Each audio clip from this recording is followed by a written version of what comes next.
first couple years of prison, you're usually like in denial. Something clicked. I don't have life. So I might as well start figuring out what I can do that's going to help me be a better person when I get out. That's your first like on-set experience and you're kicking it with LeBron. There's so many people out there that would kill to be in that position. Yeah. First set, you're on Space Jam. I had to realize that. Like it didn't click. Where it really clicked, I'm going to be honest, was the next project.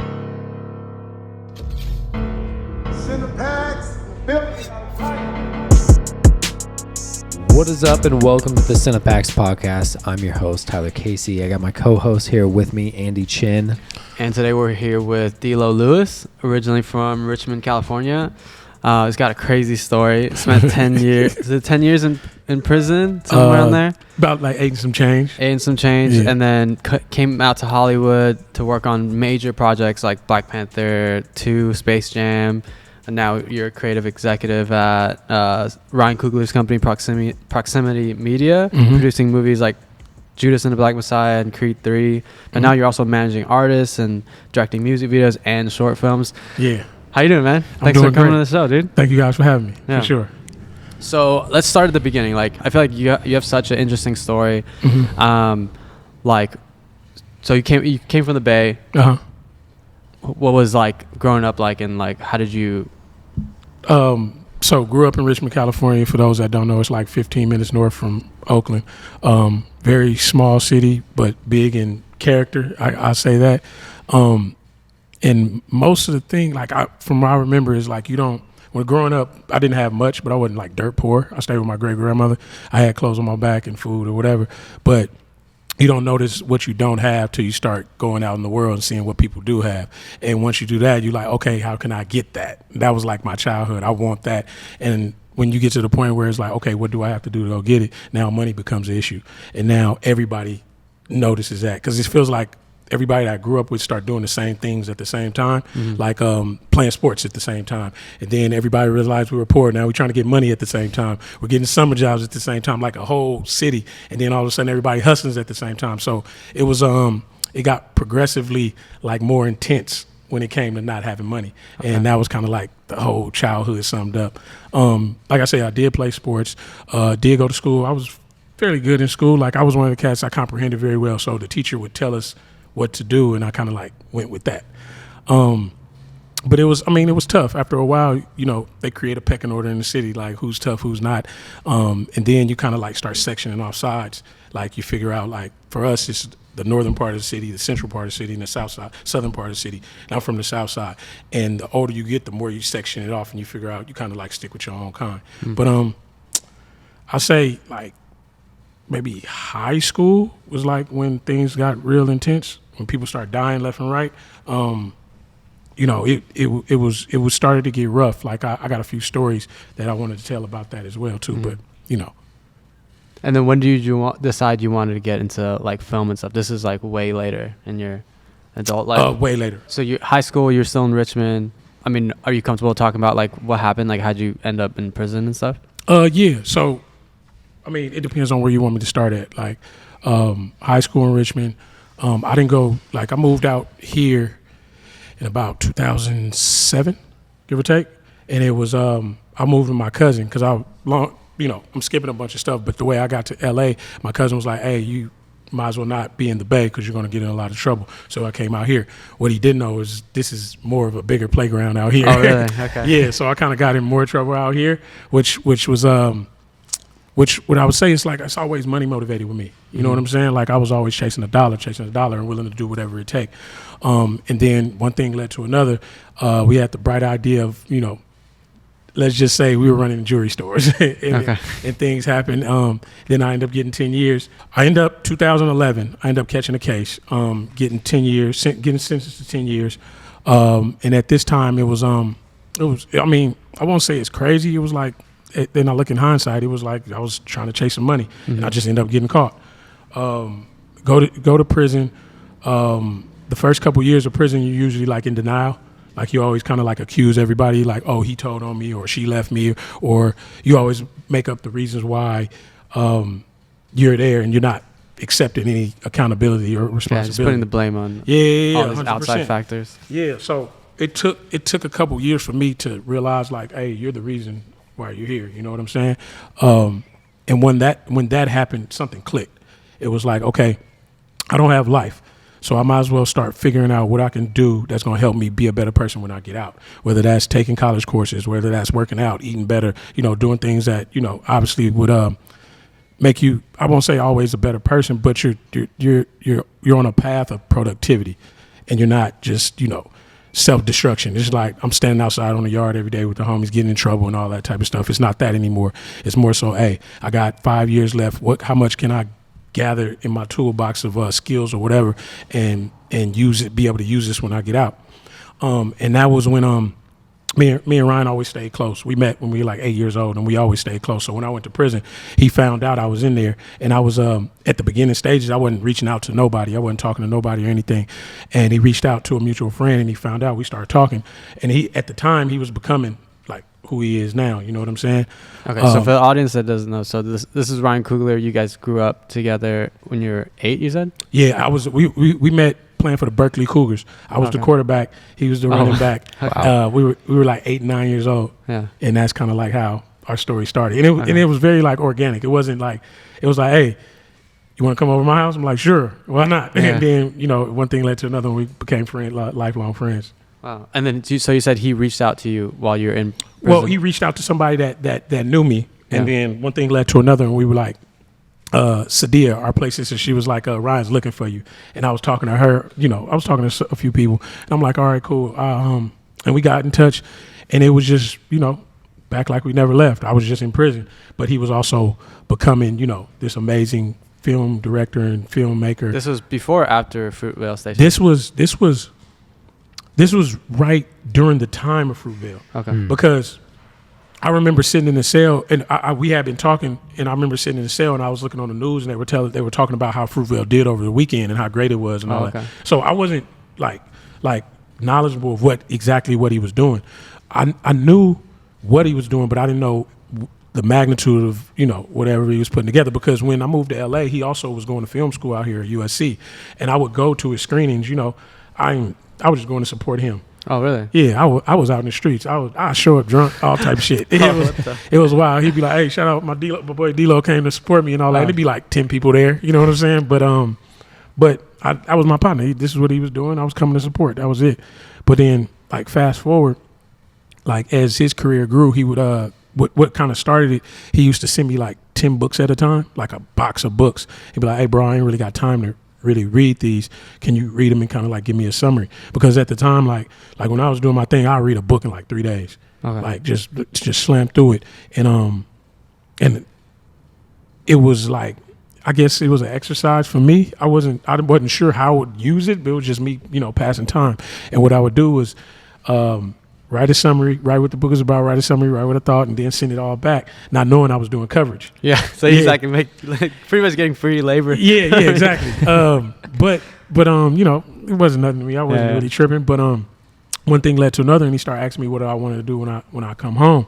And at the time, I didn't know. Like when you're in prison, you kind of collect all this information and gather it. Like, okay, I read every book I could on real estate. I read every book I could on franchising. Every book I could. I was taking classes like just learning everything about the stock market. So you gather all this information, but you're not sure how you're going to use it. You have plans, but when life hits you in the face, it's like, nah, you can't do that. Like, because when I first came home, like, I'm not about to, go to Wall Street and become a stockbroker, or I'm not saying it's impossible, but just the reality of the situation. That's not what was going on. So when like as time goes on and it comes closer and closer when we get home, he was like, bro, you need to start thinking about what you want to do. And his younger brother, Keenan Coogler, was his assistant at the time. Mm-hmm. And he started writing. So he was transitioning off his desk, and he needed an assistant. I don't know what conversations he had with him or whatever, but he was like, his younger brother was like, he used to talk me off the ledge a lot because I was stressing over the fact I was coming home at 33. I was thinking my life was over. You know what I'm saying? Like, I'm going to just go back to doing what I was doing. And he was like, man, don't trip. People's careers start at 33. You know what I'm saying? You can come out and do your thing. I think they already kind of had a plan, but he was like, you'll be all right. But when I finally came home, he was there when I came home. He surprised me, as a matter of fact. Him and his wife, Zins, they showed up at the halfway house. Wow. Yeah, it was dope. But the first thing I did was I started doing DoorDash and Postmates. And I did that shit for like 5 months, maybe. Was this in LA or was This this is in back LA. up in the So Bay? I didn't go back home. I said, Gotcha. I'm going to just parole to LA. I'm going to stay out here. Best decision I probably could have made. You know what I'm saying? So when I paroled, I did DoorDash and Postmates for like 5-6 months. And this was like August. I got out August 2018. And then come January, Ryan was like, hey, bro, you ready? I'm like, sure. You know what I'm saying? Whatever. I don't even know what the hell I'm doing, saying yes to. Yeah. But what was cool about it was, first thing he was like, hey, you need to go get a laptop. I'm like, all right, for sure. Go get a laptop. I'm like, I don't even know how to type really. So but I don't know anything about a Google Drive. I don't know how to, I got an idea how to send an email. I went to school before, but it was like, I haven't used it in so long. You know what I'm saying? Since before prison or? Yeah, before prison. That's crazy. Like I was typing in prison because I used to take college courses. So but I wasn't able to correspond with anybody on, in the free world. So, everything was still so new because it was so many things that were new, and like I was gone almost a decade. Yeah. Uber wasn't around. Technology is like Technology completely different. changed. I didn't have an Instagram or anything like Was that. it kind of a shock, like, just like that? Because I feel like you probably had like an idea of what the world was like, but then actually like getting out, like how you're saying you had ideas of like, you said Wall Street, real estate and things like that, but then actually coming into the world, like, was it a big shock and a big change? So we have phones in there illegally. Yeah, you know what yeah. I'm saying? Yeah, like if we it have was phones. stolen, I'm aware of the real world, but it's nothing like being in it. You know what I'm saying? Still, like, to still jumping. Like, I noticed buildings. This is a big building, but when I came home, houses are small because I was so used to living in big buildings. Like, I go home to houses like my cousin's house. I'm like, damn, I remember this house used to be way bigger for some reason. But living in these big dorms and big cell blocks, it's like everything's kind of like small. So it was things like that. Comparing obviously technology, transportation, vehicles, cars. 10 years. It's a bunch happening that you missed. You got birds everywhere, scooters. It's all type of crap going on, and people don't realize that. Like a lot of people remember when so for instance, Future, he was the #1 rapper when I was in prison. I was like, who? Like, you know what I'm saying? I knew of him, but I was like, people career took off while I was gone, and I didn't get to feel.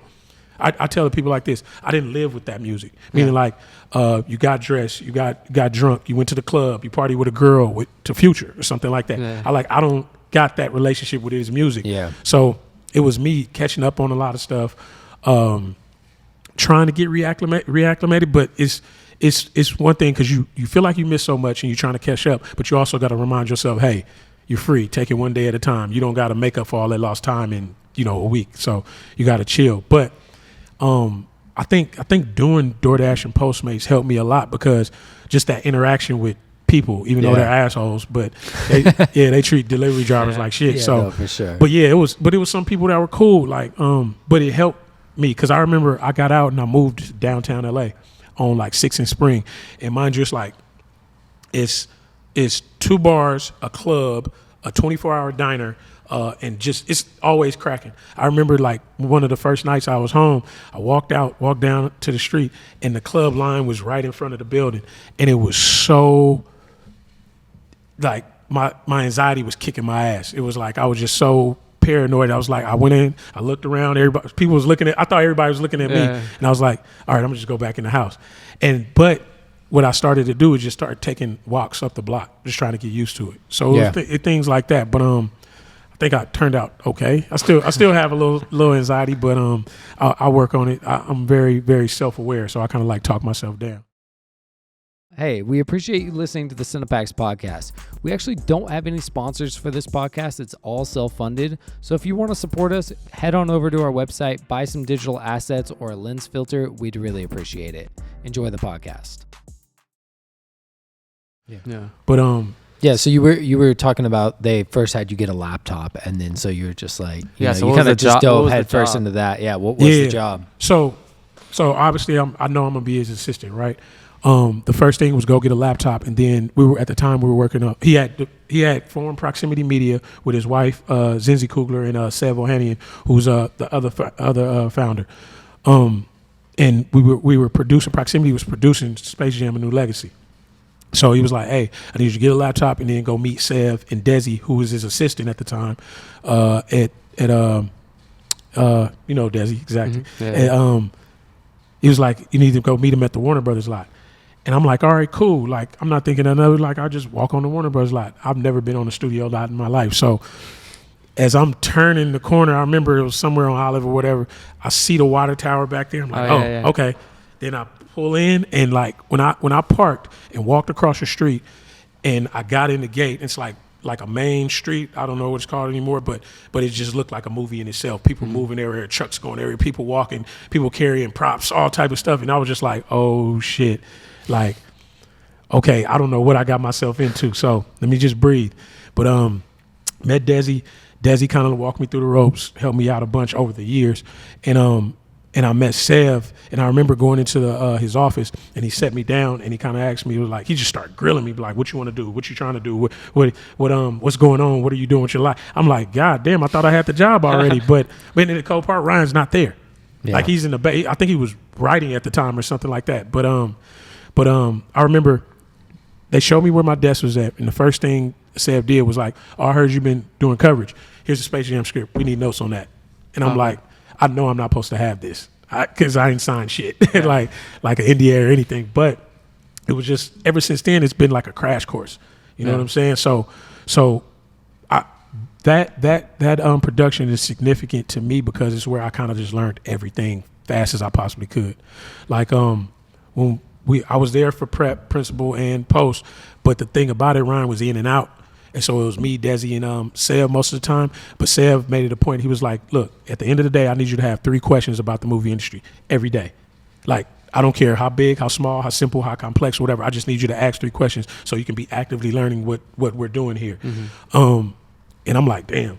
So this is what people go to school for all the time. So I got to learn it this way. All right, cool. So during the development process, it was like I seen a script go through 100 drafts and go from this comes out, this goes back in, this can't work, this you know, just the So at this point, the script's not done yet. You guys are actively working on the Space Jam script. We're actively working on it. Okay, but we're also actively working on Judas and the Messiah script too. Oh, really? Huh? Yeah. So it was a lot of overlap. And then, so when you were saying you were doing coverage in prison, like with the books and stuff, was Coogler also sending you scripts for notes on? Not even. So this is the first time you actually get handed a script. Have you read a script before this point? Hell no. So this is the first time seeing a script, and then they want you to write notes and give your feedback on it? Yeah, exactly. And it's I think it was one part preparation exercise for me, but another part was like, okay, maybe he has a different perspective on something else. You know what I'm saying? Like, you know, and that's kind of like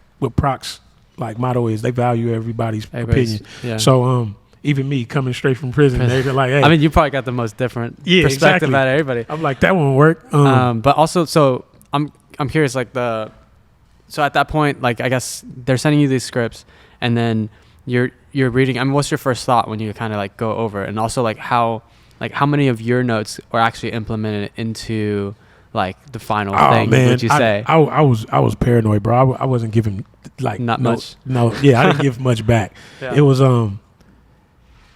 it was.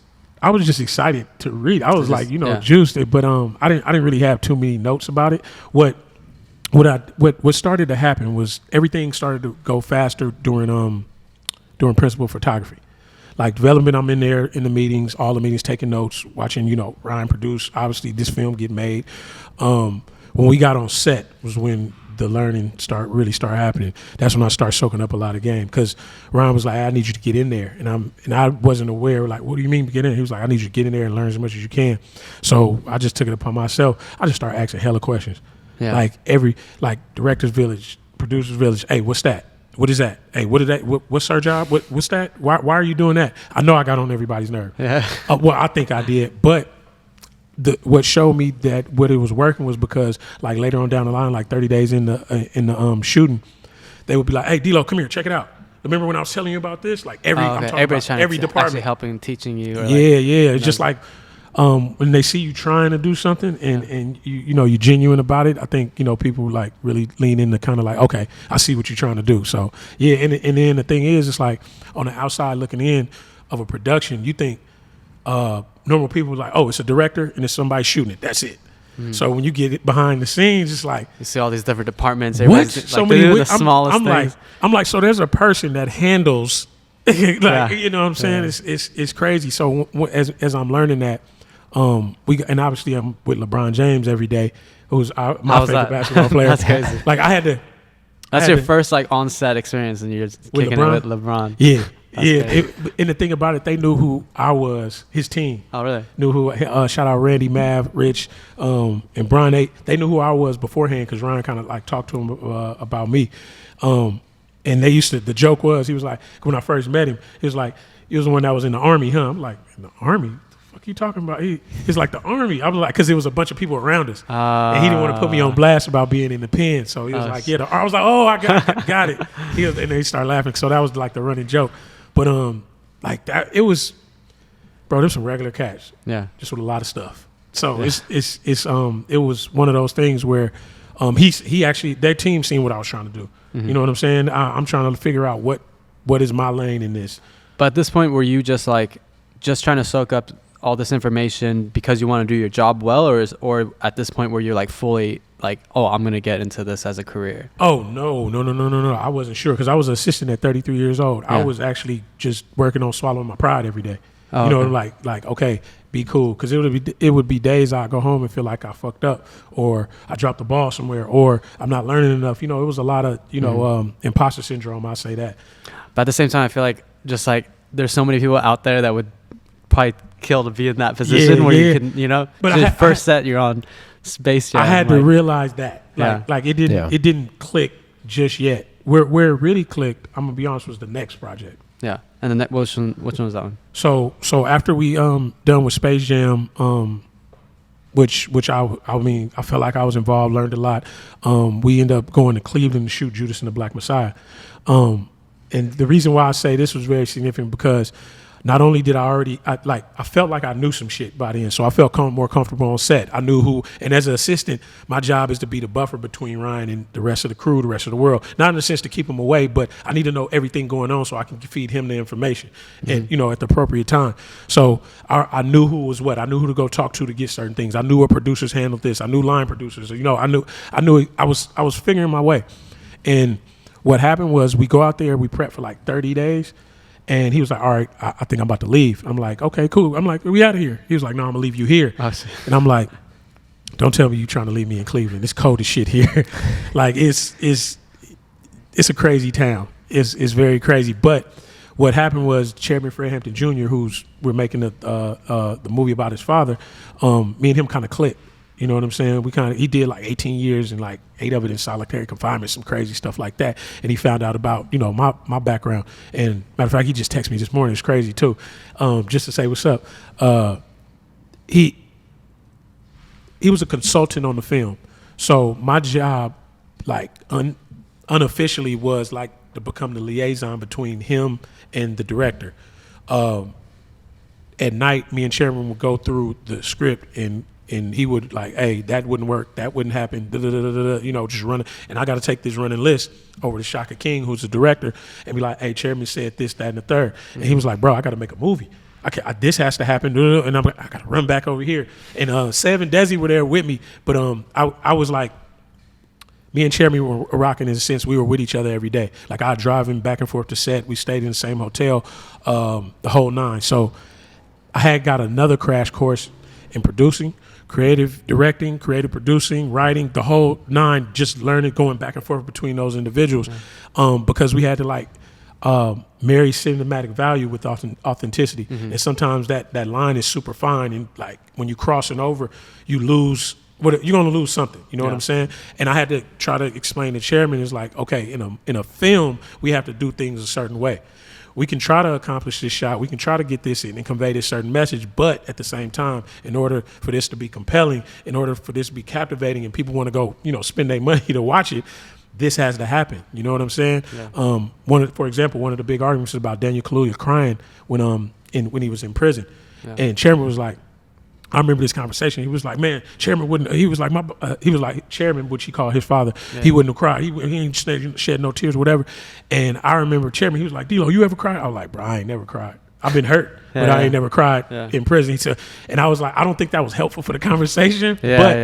But we had to explain to him like why he had to cry. We're trying to get this man an Oscar. You know what I'm saying? Like, that, you know what I'm saying? Was that one of the reasons? That wasn't one of the reasons, but it ended up happening. But but it was more so like we have to drive home the emotional points to this part of the movie. You know what I'm saying? So that was a hell of a 4 months because I actually moved to Cleveland, and mind you, this is right before COVID, so the world was open.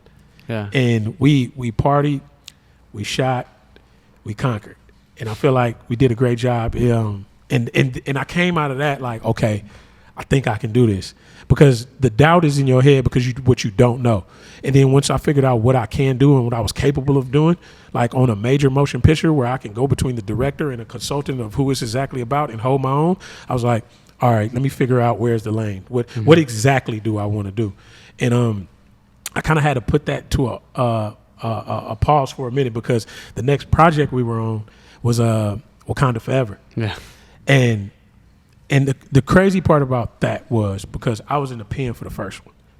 Mm-hmm. And I remember I was at fire camp, I believe, and I remember everybody was in the day room watching the first one on a bootleg. And I was the only one that was like, no, I ain't going to watch it. I'm going to wait till I get out. Oh, okay. I'm going to wait till I get out. Because I was on my way home. I had maybe a year or two or something like that.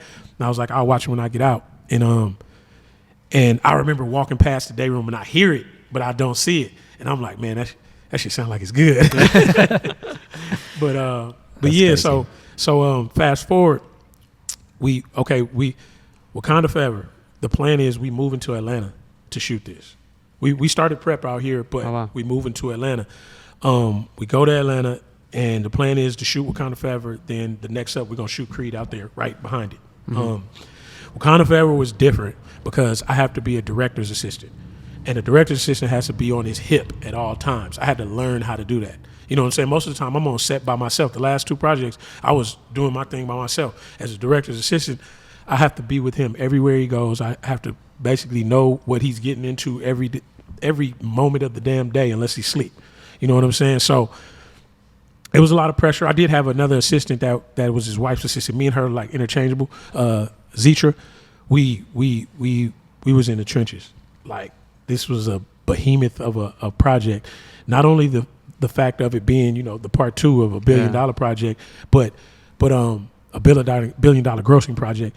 The weight of the project of Chad passing and not being in it, and bro actually writing the script. I remember when Chad passed, my phone blew up because nobody can get to him, and my phone was going crazy. And I'm like, all right, I don't know what the hell is going on. Like, you know what I'm saying? I never experienced something. I mean, I experienced death, but not like this. You know what I'm saying? And for them to go back in after a while and make the decision to continue with the series or whatever was scary because I didn't know what to make of this. Yeah. I'm here to support my bro no matter what decision he make, but he's decided to go ahead with this. Like, how are you guys going to do this? And so I'm a fly on the wall. I'm in the meetings. I'm in the writing meetings. I'm like, oh, so this is how y'all going to do it. Okay. Cause I would take notes just every meeting. That was my like biggest job almost. And when we finally got the script, we finally read it, I'm like, this motherfucker pulled it off. I was like, I couldn't believe it. You know what I'm saying? It was dope though. But like we go to Atlanta, we start shooting. It seemed like everything didn't work right at first. Like just a bunch of stuff, you know, the normal, you know, set stuff, whatever. But Letitia Wright, the main actor who plays Shuri, she got injured, and we had to like it was pretty bad, and we had to like go on a 30-day hiatus. Oh damn! And that pushed production back, you know, into the next year. Creed 3 had to start at a certain time, and what I didn't know at the time, well, I kind of knew. Keenan Coogler was co-writing Creed 3 along with Zach Balin, who wrote King Richard. He would call and ask me while I'm on the set of Wakanda Forever things about being on parole and coming home and how did I feel and, you know, just getting used to being back in society, how did I feel?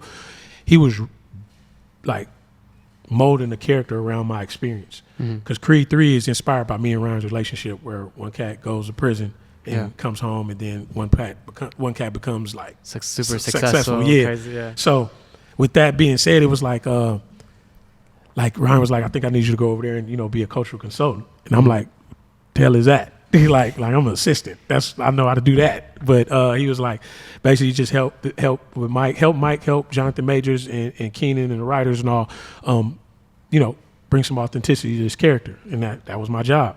Jonathan Majors did an amazing job picking up whatever I put down, but also paying attention to how I walk, talk, my demeanor. He has pictures of me across set, just standing there, and like in prison, space is big.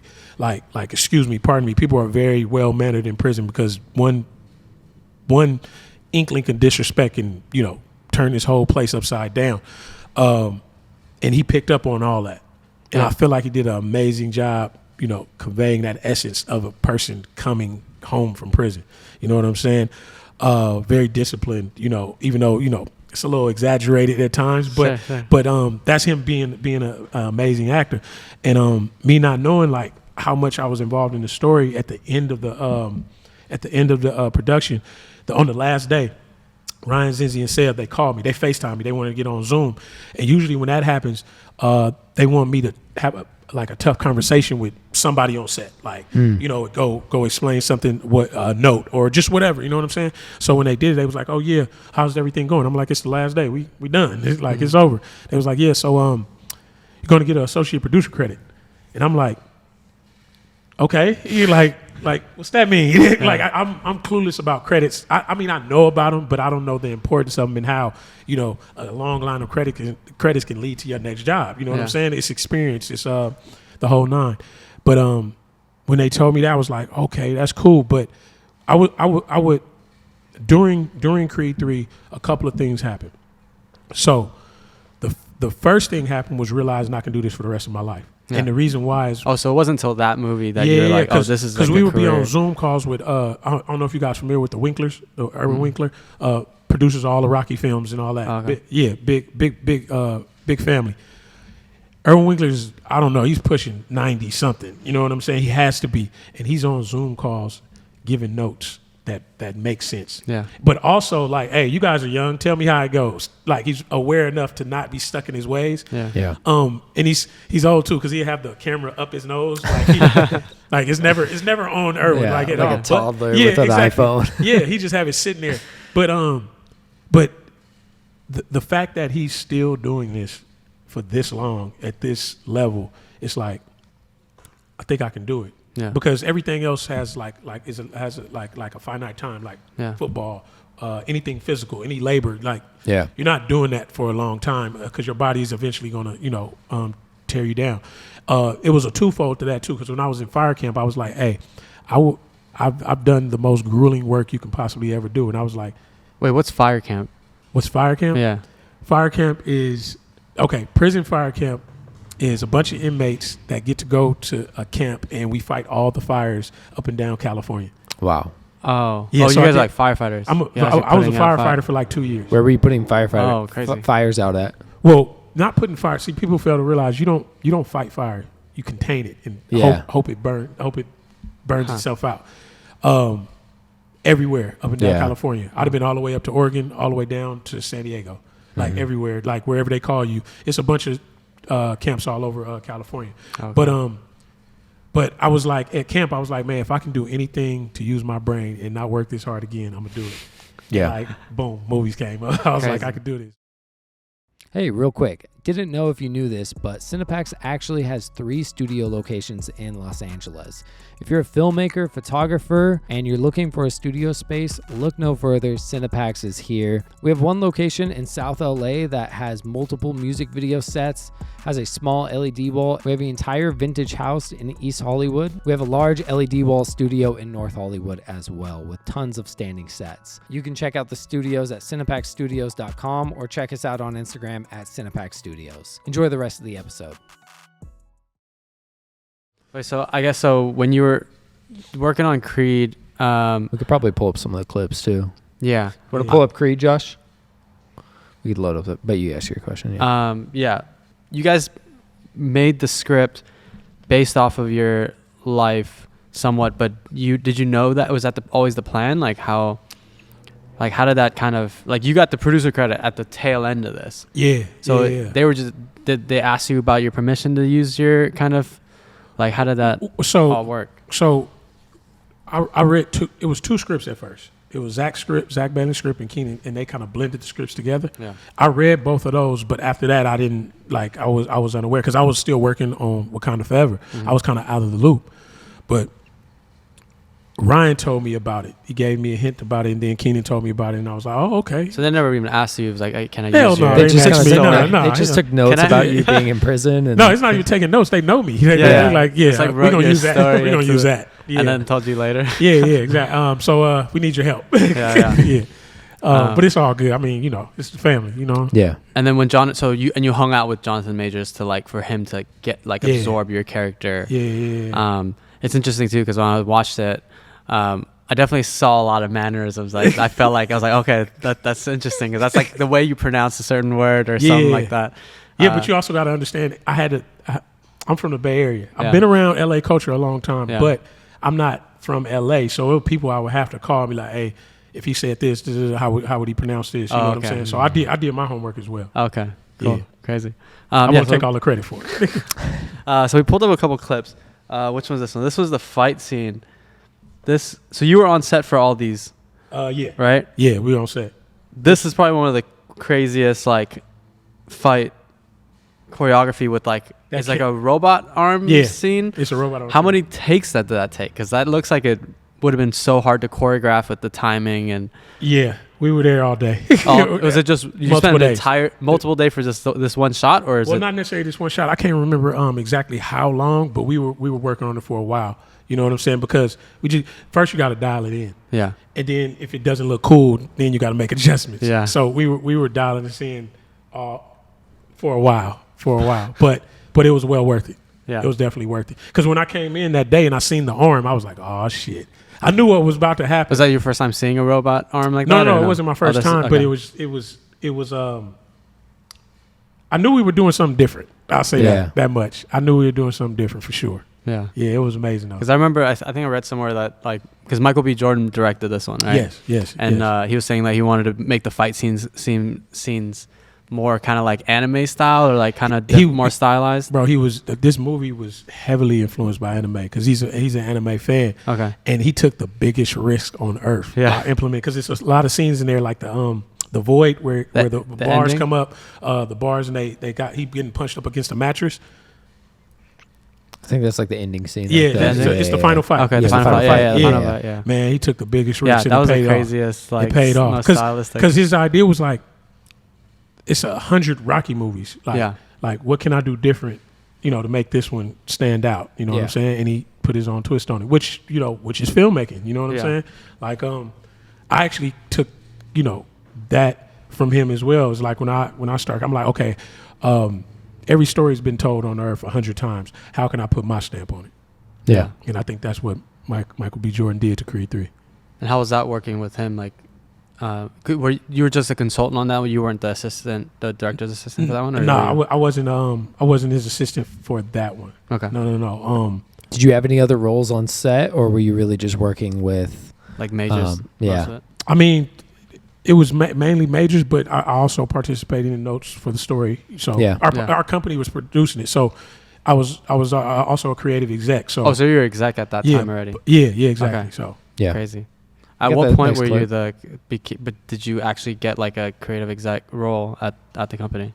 You say at what point? Yeah, because you were just assistant for a little bit, and then I was assistant for like 3 years, I believe. Okay. Three, almost 4 years, and it happened during the summer. Like it happened all this Creed, the end of Wakanda, the beginning of Creed. That's when I transitioned over to creative exec. Okay. So a lot was happening all at once. Damn, that's crazy. Yeah, it was like, and I still felt I was like, man, I don't know shit still, but you got the title. I just dived straight in, like whatever. Yeah. All right, this one I remember I was watching it and I was like, this is a very interesting beat because like he's.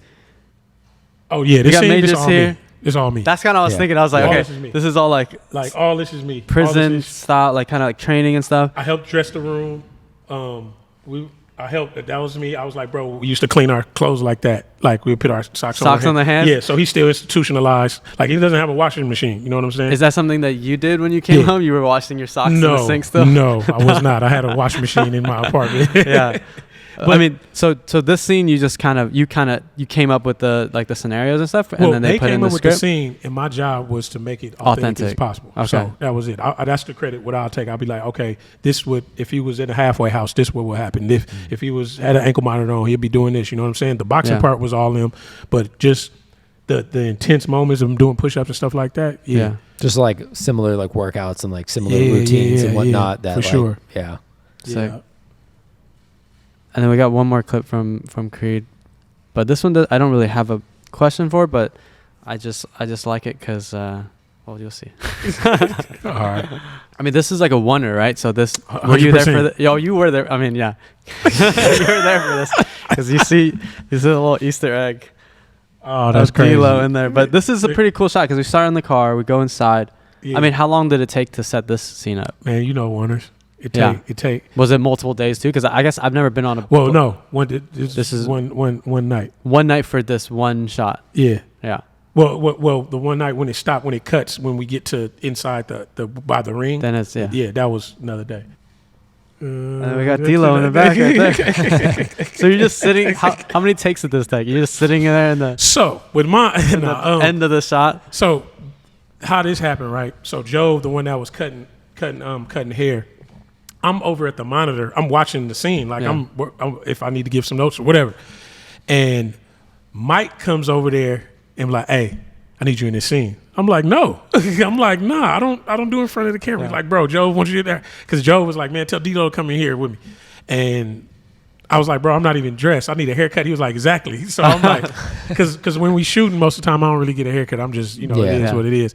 But he was like, yeah, come be in this scene. I'm like, man, all right. So what you need me to do? I was like, I ain't got to say nothing to it. I was like, nah. He was like, you just be in here with Joe. Yeah. And that was it. That was all. That's like. That's cool. Yeah. So the. Was that your first time being on camera though, or no? No. You got cameos in other. So I'm me and Michael B. Jordan are the only people to be in Creed 3 and Wakanda Forever. Oh, really? Wow. So I'm in Wakanda Forever at the end when Riri goes home. I'm one of the King's guards that escorts her out. Oh, really? Yeah, I gotta go rewatch that now. Yeah, I'm at the end. Sick. But yeah. Cool. And then so now that you've kind of been doing all that, and then now you're transitioning to directing as well yourself. Okay, so that's another thing that happened during Creed 3. So one of the days where I won't say they're not taking my notes, but we're just having creative differences or whatever. Like I feel like, this seems more real, but it's not, but they're doing their own thing. I literally was like, you know what? Fuck this shit. I'm gonna just write my own. Okay. And I literally went home and started writing Shoebox. Okay. In Atlanta. Nice. Yeah, that was it. I was like, I'm gonna just start writing my own story. And I had this idea in my head. I mean, Shoebox, you shot it. Yeah. But you play Shoebox in the background. Yeah. So Shoebox is the first short narrative that you've. Yeah. So I had directed. already started kind of like directing music videos. Yeah.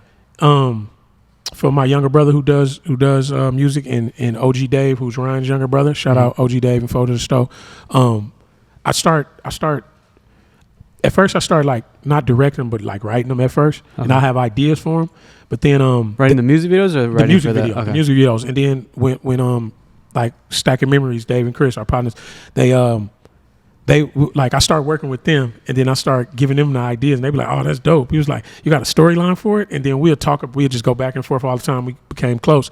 And the thing is, I would always implement some type of storyline in my music videos because I got tired of people just sitting in the kitchen with money and guns and women. And you know what I'm saying? That just wasn't appealing to me. You know what I'm saying? It's a time for it, but let's work our way to it or something like that. Let's see how we get there. And once I started doing that, like once I realized character arcs and stories, I was like, okay, I think I can, probably write a script. And the perfect timing was Creed 3. I was like, hey, I'm gonna just do it.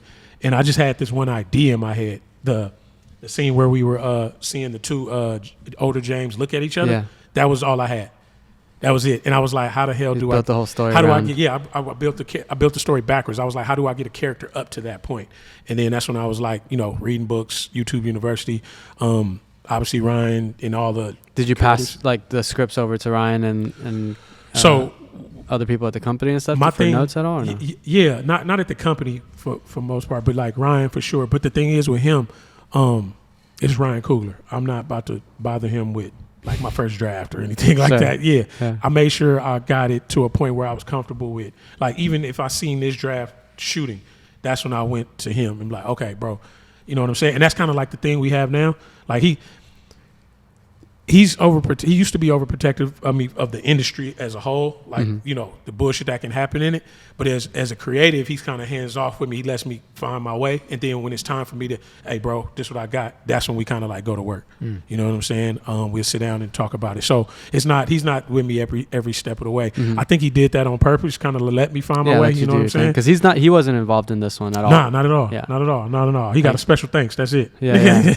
And then so what's kind of like next for you, like in the future? Where do you see yourself in, like, I don't know, 5-10 years? Like, are you trying to transition as fully as a feature director, or? Yeah. So in a perfect world, yes. Short answer. Like I'm a creative exec on the TV side in Proximity right now, so I help develop several TV shows or whatever, and it feels like I'm straddling the fence because I feel like I'm a full-time creative because it's like I work on scripts every day. I write every day, at least 5-6 times a week. But I'm splitting my time in half, like 9 to 5, 9 to 6. I'm Proximity. From there on back, I'm writing, directing, music videos, commercials, short films, working on features now. That's always like the next step. But I always feel like I got to get my reps in because I didn't go to a traditional school. I didn't get traditional schooling for this. So it's a lot of the foundation that I didn't get. You know what I'm saying? And I feel like I'm just falling. Like if I fail, I fail forward. Like if I fuck up, like, oh shit, just keep on going. So I feel like Shoebox is like, I treat these like mixtapes. An artist, you just drop as many as you can. You get better, and somebody's gonna give you a deal eventually. You know, if you get good. But do you think having that connection at Proximity and with all these, you know, credits in all these movies already, like, does that give you a lead start, I guess? And do you think when you're ready with a feature script, like, does having these connections, you think you can get it off the ground easier than someone that doesn't have that? 100%, yes, but it has to be good though first. Yeah, you know what I'm saying? Like I'm big on, like I came up under a person that's arguably one of the greatest filmmakers of our time. You know what I'm saying? His attention to detail, and the quality of work he puts out. So my perception of it is very, very elevated. Like and it's not to put shade on anybody's stuff, but I can't have nothing mediocre coming out because I know what he's going to say. Like, bro, you could have did that a little. Yeah. Remember when you know what I'm saying? So I kind of put that pressure on myself, which it can be healthy and not healthy sometimes, but coming up under him does give me perspective. I say that, you know what I'm saying? Because like I can look at some of my early music videos and stuff, and I can see like how I've grown. I'll be like, I got it. Like, need a better camera, if in simple terms, like, you know what I'm saying? Like when we first met and I found out you had a red camera, I was like, that was my first time shooting with a red. Like, I was like, you got a red? And I was like, hey, let's do it. And the thing is, because I'm picking up all this as I go. Like, you know, some people go to school and learn about every camera they can possibly use. Like, this is me back on Space Jam. Like, I'm pretty sure I've asked you a million questions on set before. Like, hey, bro, what is that? Yeah. Like, how did you know what I'm saying? So I feel like I'm always constantly learning. Yeah. But the learning curve has to stop sooner or later. I don't know. But I feel like you always feel like you can do more and you can be better. And mine is, I look back at the last 5 years and how much I have done, how much I have accomplished. I'm like, you're doing cool, bro. Just keep going. You know what I'm saying? Yeah. Just remain humble. Keep trying to learn as much as you can. Be very, very particular about the work that you participate in and put out. Like if it's not something that you really, really like or really, really, really, really fuck with, don't make, like, because usually people chasing the check. Yes, people, you got to pay bills. You got things to take care of, but you can still be particular about what you let. You know, put your name on and lend your expertise with. You know what I'm saying? Yeah. So, what advice would you give to someone? Because I feel like your scenario, especially like how you're saying you felt like you were like so late to the game. You know, like you didn't go to school for this. You felt like you were starting late. What advice would you give to someone who's trying to get into the film industry or just start something at a later age? You know, like at like 30 or something around Yeah. those lines. Yeah. That question is becoming very common now. And I feel like I answer it different every time because no matter what you're doing, because I'm living this in real time. Like sometimes it's creators that I work with that are younger than me. Sometimes it's creators that are older than me. You got to develop like tunnel vision in a sense. Like, look, I want to do this thing. So my job is to learn everything about this thing. For me, writing and directing. So I need to start associating with people that are good at what I want to do, whether it's get to know them as friends, whether it's to get to work with them. You got to be in that space. You got to start living in that space. You got to live in your reality if that's what you want to do. Carl. If you're a writer and director, it's nothing. I mean, technology is killing it these days. You can go out on the weekend, every weekend with your iPhone and shoot something. Yeah. You got to shoot something. People are very apprehensive about getting out there and shooting it because you're not gonna know how terrible you are or terrible the product is unless until you shoot it. You know what I'm saying? And you got to start building that portfolio, good or bad. You know what I'm saying? And then the thing is, you want to get better every time. Like, go back and look and realize I don't watch Shoebox a lot anymore, but when I do watch it, I'll be like, oh yeah, I could have tightened that up there. Oh yeah, I need to holler at stunts. We got to tighten that up. You know what I'm saying? If you're not trying to get better every time, this sounds cliche, but it's the truth. You know what I'm saying? Yeah. Like every time you step on set, you should be bringing the knowledge that you learned from the previous sets to this set and more.